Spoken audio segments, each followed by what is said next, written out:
Good morning. It is time for Coffee with Kristin and Tina. Good morning and welcome to Coffee with Kristin and Tina. We're your hosts this morning. I'm Tina Prigge of Vagabond Creative Studio, and this is Kristin Odell of KLO LLC. Good morning. Good morning. I had it right for a second and then I did this. Look at this sun peeking in the top up here.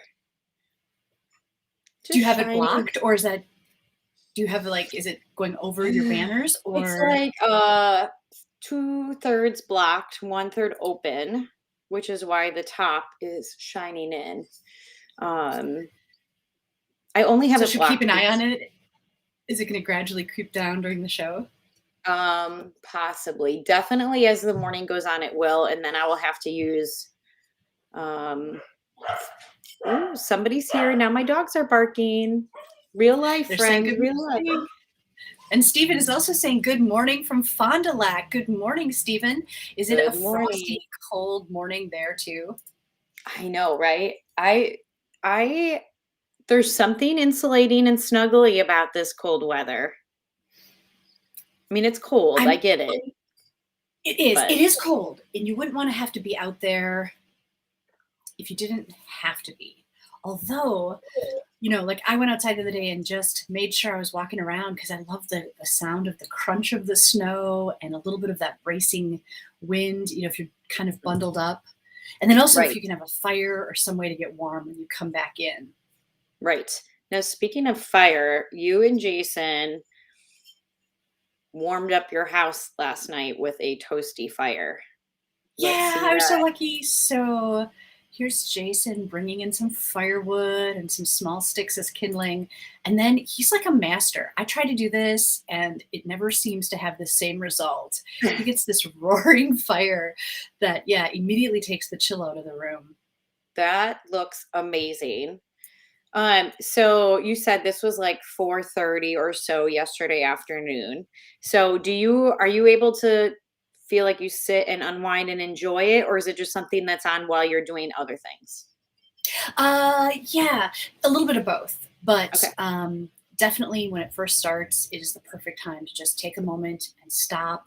I happened to have 2 cups of coffee. I don't have a picture of it uploaded to show you, but I mistakenly added sugar to Jason's coffee yesterday. So I had 2 cups of coffee, and Kristin, it reminded me of your coffee mug last week. It had like the hand warmer. So I had a cup of coffee in each hand and I was sitting by the fire. And so I was nice and toasty. Yeah, that sounds perfect. I feel like if I drank regular, Steve, we know better. We don't believe you. I feel like if I drink 2 cups of coffee at like 4:30 in the afternoon, I would never go to bed at night. I don't have that problem.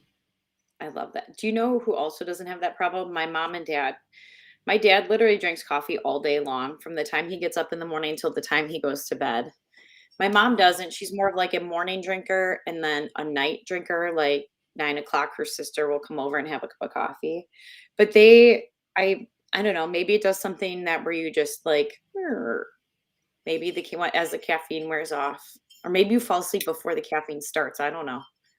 Yeah, I don't know. I mean, I can have, when people have a cup of coffee after dinner, I can do that, right? But like my brother, my mom, if they have a cup of coffee after noon, like if it's noon or later, like literally if it's 12:01 and they have that cup of coffee at 3 a.m., look out.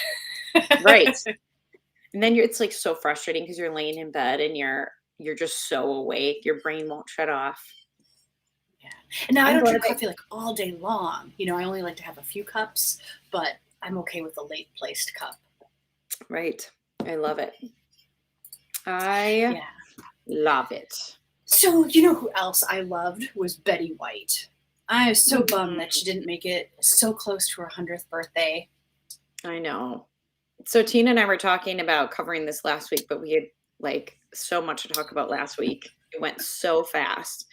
Right. Yeah, I feel like she's such an icon. Like she spans so many generations just because of how long she lived. I mean, what an incredible life.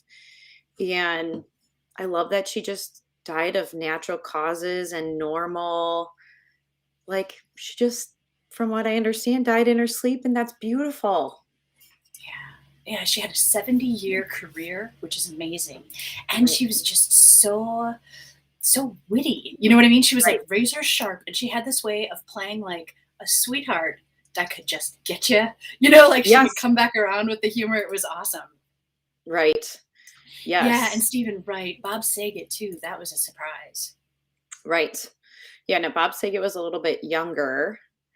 Um, John Madden passed away last week, obviously an icon in the NFL and the football fan crew. I mean, he was just very well known and very, very smart, obviously, in the game. And I know when Green Bay played last week, and they talked a lot about just even how much he loved Green Bay, which I thought was really cool because, of all the places in the U.S. where they travel and attend games and visit with fans, it was neat to hear about his ties and his love for our local community again. So, I remember in high school, all of the boys were always playing Madden football. mhm. Yeah, And yeah, that exactly. was, 30 years ago. Right. So that's been a long time. Right. And circling back to Betty White, I think one of the other things so I read a couple of different things. I read an article about her. The first one was when they were doing recording Golden Girls, the script was actually only written like a quarter of the way in for her character. And she was just so innovative and really could handle the improv so well that she filled in the rest. So when I watch the show through that lens, and I think just about how much, she had the storyline, but just how much of that was just her actual her, I think that's so cool. That's pretty phenomenal. I mean, to Right. have even just the wherewithal and the presence to be able to do that, Right. to improvise on the spot. And I mean, obviously, people who are just really talented at improv, they're just either you have it or you don't. I don't feel like there's an in between when it comes to improv, and she clearly had it.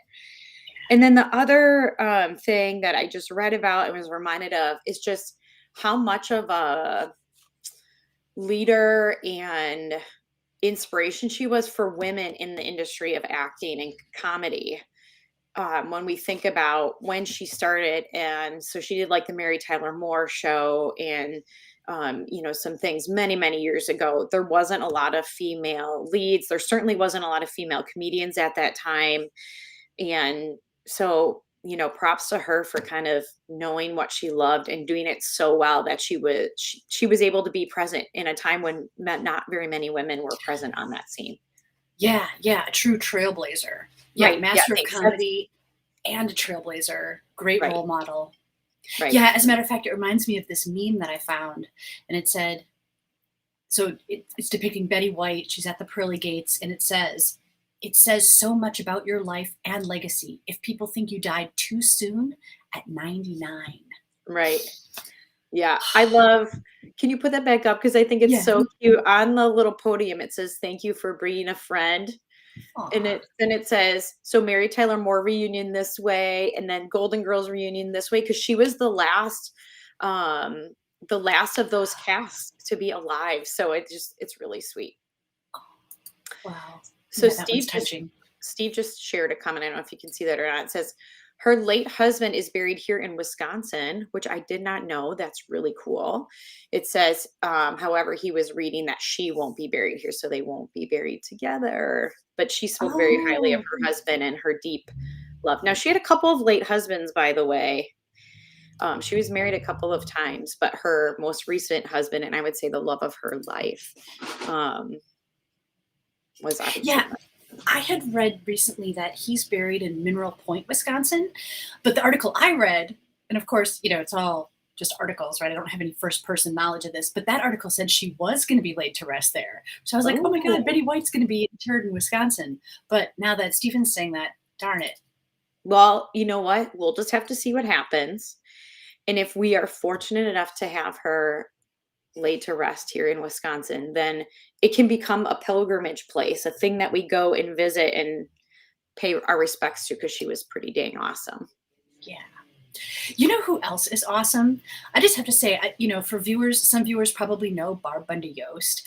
First of all, just check out this awesome picture of Barb, right? And I just feel like it sums up how like joyful and fun she is. And I had a chance to interview her about the entire history of the evergreen aluminum trees, and she gave me like an hour of her time and just said everything on film. And not only did I learn so much, but just the level of pride in Mhm. our community, leveled up and leveled up and leveled up.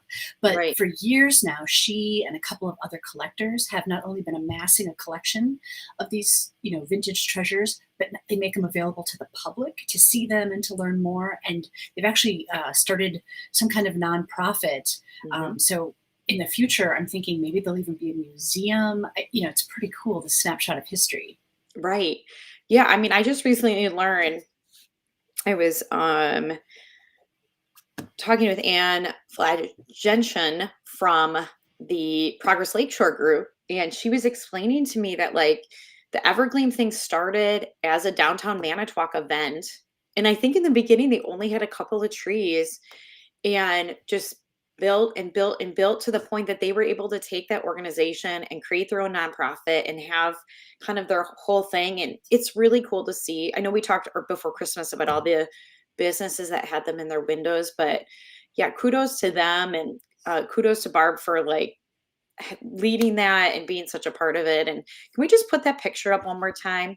Like I just her outfit, her personality, her glasses, like everything about her exudes creativity and like you said, fun and I don't know, it just looks there's a lot of joy there. Yeah, I love it. And their enthusiasm as collectors too is really Mhm. impressive. And what's kind of fun, what I got the impression of is that it's like this ongoing treasure hunt. So they've got documents and information from the company that originally manufactured them, but Mhm. they're always discovering that there were little anomalies made or like specialty trees made. So they just discovered this past year a 10-foot tree that had been made for like a savings and loan locally that they hadn't been aware of, and then Wow. they've discovered like different sizes and different colors, and so it's like this ongoing treasure hunt for them, which is pretty Right. cool. I wonder, I mean, did she say at all like the farthest away places they found these? Are they is it primarily a local thing or are they in a lot of places? Oh, that's a good question. I know that they find a lot on eBay, so where those are trading from, I'm not sure. Right. Yeah, it just would be cool to hear, and maybe they do this, but like the ones that are in storefronts, is there a little card there about, who is the original owner or where did it come from? I would love to hear more about that. Yeah, yeah. Well, so and a lot of them that you see now are belong to certain collectors. So, like at the library, there's that whole forest, and that Hmm. belongs to one woman. And then a lot of the downtown displayed ones are in the collection of a man. Okay. And it was kind of his idea that got the whole thing started. He's like, I have all these trees. I think they'd be really cool in downtown. Hmm. And it really got people reinvigorated about the whole Right. aluminum trees. And then Barb's amassed her own collection. Yeah. I mean, I can hear her passion through your words. Okay, so you interviewed her. Did you interview her on camera or did you just interview her in person? Yes. Yeah. So we're looking forward to editing and releasing a pretty cool video. Yeah. She had Well, so much information. It was fascinating. will it come out this like now or will it come out before the holidays next year? We're debating. So we did just film it, but I'm almost thinking it would be more beneficial closer to the holidays next year. And Right. then it could stay out in the public, in perpetuity. Right. Wow, that's really, really cool. Did you learn anything else from Barb that you didn't know before the interview? Well, I think what's kind of fascinating is when collectors first started amassing them, it's because they were finding them in dumpsters because people had cleaned out their houses, or like in attics at estate sales for like a buck, two Mhm. bucks, $3, because people didn't care about them, didn't know what they were. Sometimes people thought they weren't a finished tree because they only had branches on the sides, and that's like a specialty tree called a peacock. But they thought, oh, it's not finished. I don't want this anymore. Sure. Um, so it's interesting because now to try to find an original tree, she said there was a tree she was looking at. It was like $1,800. She's like, I want to stay married, so I'm not buying this one. Yes. That is really, really cool. Well, it'll be exciting to see how that collection grows over the years and kind of what happens with it. Hey, Stephen, thanks for letting us know that. That's true. The Badger is going to be heading back to Leadington. I think it's waiting for a good weather window. Hmm. Yeah, I mean, you can still, it was in dry dock in Sturgeon Bay. I don't know if it still is, but maybe you can still head up there and see it in that space. I need to look up words today. I need to drink more coffee. It was so interesting. The picture that I had seen, where it's up on those blocks, to Mhm. actually see like the underside of the Badger was Mhm. fascinating. We never get that view of it. Right. Does Boat Nerd have pictures of it on there? Yeah, take a look. Yeah. So Manitowoc, I'm trying to think what it's called. What's the Boat Nerd page on Facebook if somebody wants to go check it out? Let's double check really quick if I can find it. Manitowoc County Boat Nerd page. Boat Nerds of Manitowoc County. It's something along those lines. Yeah. Hold on. Oh, well, I don't know if you can see this, but it said there's a post and it says, it looks like the weather may be a little more cooperative for a trip across Lake Michigan sometime this week. Keep watching for exactly when we'll be taking her home. And then, I mean, definitely can't have any icebergs floating around when the Badger's trying to go. yeah, especially not after all of this. Oh, it's the Port of Manitowoc, Wisconsin Boat Nerd page. Let's see. I'm blowing out your screens here. Oh, there. Can you see that? Here's what we'll do. We will take Connor's page after the show so that if you want to find the Boat Nerd and you want to find a picture of the Badger, you can find it. Hey, Jeff, good morning. Thanks for tuning in. Good morning, Jeff. So you said, sorry. Yeah. I was just going to comment on our scarf choices today. It is too cold to go without a scarf, but almost too warm to like wear it tight around my neck. How do you choose your scarf for the day? And do you always tie it the same? I don't always tie it the same. It depends on what I'm wearing it with. So like, should I undress a little bit here? So today I just have it tucked through and in, because I've got all these layers and I didn't want it like hanging out. Yes. But a lot of times if it's going to be out, I fold it in half. And so one end has a loop and then the two other ends are loose. And I pull one from the back forward and then one forward into the back. And it just kind of makes like an interesting little knot shape. Oh, very nice. You are clearly have some more talent. I, on the other hand, have just wrapped this around my neck because I didn't want it too tight today, but I wanted it on. The back of my neck was cold today. In the cold weather, a scarf is the perfect accessory. If the back of your neck is kept warm, I really feel like the rest of your body stays warmer. Yeah, I agree with that. And sometimes I just, even when I'm working at home, I'll just throw one over my shoulders and that's just enough to kind of warm it up. So since Steve and Jeff appear to be the only ones watching right now, or the only ones commenting, Jeff and Steve, do you guys wear scarves? Oh yeah, good question. Do you guys wear scarves?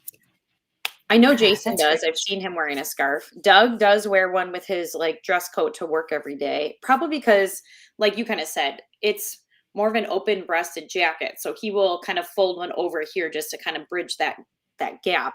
So there's not air when it's cold out. Not every day, but. Yeah, I do feel like a male style for wearing it oftentimes is like pulling it this way and kind of crossing it over. So it's more flat, but still has that. Yeah. And then in a very casual style, a hoodie almost accomplishes that same kind of. Now that you mention it, I do wear a fair amount of hoodies. So maybe that's why I'm not that good at scarf. So Steve says, yes, he does wear a scarf every day. With a pea coat. Oh yeah. Excellent choice. Excellent choice. Hey, so, all right, I have to share this little headline that I found. Oh, let's see. Jeff also responded. He said, I do not want to start. It is a lot colder without the beard, but I'm always warm. And Mary says she wears a scarf with some of her sweaters and she loves hoodies. Yeah. Yeah.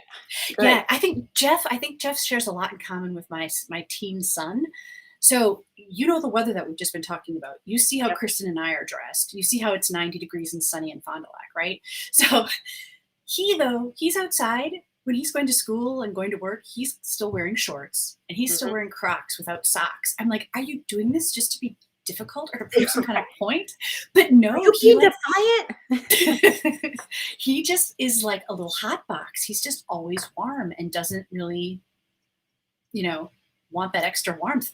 And look at Jeff too, still in shorts. Yeah. Doug wore shorts a couple of days last week after work. Not he obviously is not wearing shorts to work, but definitely at home Doug is 100% in short. Like I'm wearing like sweatpants, a t-shirt, a hoodie, and socks, and Doug is in shorts and a t-shirt for sure. Last night we went out for dinner and it was cold last night and Doug wore a t-shirt with a pullover. And he was like, "Ooh, it's a little cold tonight." And I'm like, "Maybe you should think about a jacket." And he thought about a jacket. I do love him, Wow. guys. I love him dearly. No, I mean, it's kind of amazing that to think that not everybody experiences the cold weather in the same way that I do, right? Like Right. my perception is not the same as my son's or the same as Jeff's or Doug's, right? Like everybody has their Absolutely. own kind of experience. Right. All And right. I think Mary's more like us, right? She's got her hood up, wrapped in a blanket. Yep. Yeah, for sure. Okay, so you have this super quirky, weird story. So let's talk about Yeah. this. Okay, you guys, Kristen, you guys, tell me this headline, what you make of it. I can't stop thinking about it. It's fascinating and it's also so bizarre. I think it sounds like the start of like a Brothers Grimm tale or any one of the little points you could pick out and start a once upon a time story.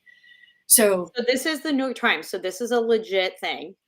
yeah, right. The first time I saw it, I had to read it twice because I thought, did I just read The Onion? But okay, yeah, this is the New York Times. So it says French twins. So first of all, you've got twins, right? TV hosts, noble lineage, questionable research in quantum physics, extreme adventures in plastic surgery, captivated Parisian society, and horrified the scientific community. That is incredible, isn't it? Right. And then the finishing line died within days of each other at a hospital in Paris at the age of 72. Now, I'm sorry to hear that part. And, you know, I feel bad that this headline is actually about their demise. But Right. the rest of it, isn't that just like, it seems like AI took all of these incredible or interesting statistics and Right. mashed them all together, right? Like, so Right. they're French, they're twins, they're TV hosts, they have noble lineage on top of it. Mhm. Not only did they research quantum physics, but it's questionable research. Right. Not just plastic surgery, but extreme adventures in plastic surgery. I've just been fascinated by this headline since I saw it. So, is there suspicion that they got knocked off in this hospital? Did you read the full article? You know what? I didn't. I know nothing about them. I'd never heard about them before I saw that headline. I can't say anything more other than, wow. Yeah. I feel like it is. So, first of all, if we put that back up, I wonder if he had an implant in his chin. Oh, yeah, that's part of the extreme adventures in Plastic plastic surgery. surgery, I would Yeah. say. When I showed this to my son, he pulled up a picture of what they once looked like. And they were just like these relatively handsome looking dudes. And then they went to this. Right. Very, very interesting. It also looks like on in the foreground, like cheek implants, it looks not that I mean, there's some there's some individuals that have indigenous lineage that have high cheekbones, but um super interesting. Can you put a link to the article in the comments if people want to go read it? Oh, sure, sure. I will track it down. I'll see if I can find a picture of them too before their extreme adventures in plastic Yeah. surgery. So it almost like this has the beginnings of for those of you who have read Dan Brown, it kind of feels a little bit like a Dan Brown novel. Or even Grace mentioned last night that they're reading a story that was like a Twilight Zone story. Do you remember the Twilight Zone? Oh, yeah. Like there's a little bit of something here. We're like, what's going on there? Yeah, really, right? Like, what do you have to do that horrifies the scientific community, right? Like, Correct. the whole community of science was horrified by them. Like, what? Right. Yeah, I mean, it's super intriguing. Did they learn something that other people didn't want out? Um, how extreme was their plastic surgery? It's very interesting. It's suspect that they died within days of each other in a hospital. I don't know. I'm thinking that that part's actually probably the sweetest part of the whole headline because I'm assuming they're twins, right? And they did all of this stuff together, all of their questionable research, all of their extreme adventures in plastic surgery. So if one died, I imagine the other was probably bereft and couldn't They live just couldn't without live him. without each other. I like your point of view on that. I did. I feel like I did see another headline about them that maybe mentioned it was COVID related, Mhm. but I'll see Mm. what I can find and I'll share a link. Very, very intriguing story. You Thought see why I was provoking. fascinated by this headline, right? I I mean, mean, there's just so much to like. What kind of show did they have? What kind of plastic surgery did they do? Why did they die? oh Why yeah, was their science questionable? Why were they that's doing right. plastic surgery and quantum physics? Like, And they were TV hosts. That's right. That's a good question. Yeah, what kind of show did they have? how did they have 3 careers? It's a lot to pull off. Were they married? Does the noble lineage continue? Really good question. All right, let me. And of course, don't be shy. If you know more about this story or care to know more about this story, feel free to share any comments in the Yeah. post. Or if you find a link to styling scarves, you can put a link in there. That would be fun. Yeah, if you've got any other tips and tricks for how you tie your scarf, let us know. Now is the season. Yes.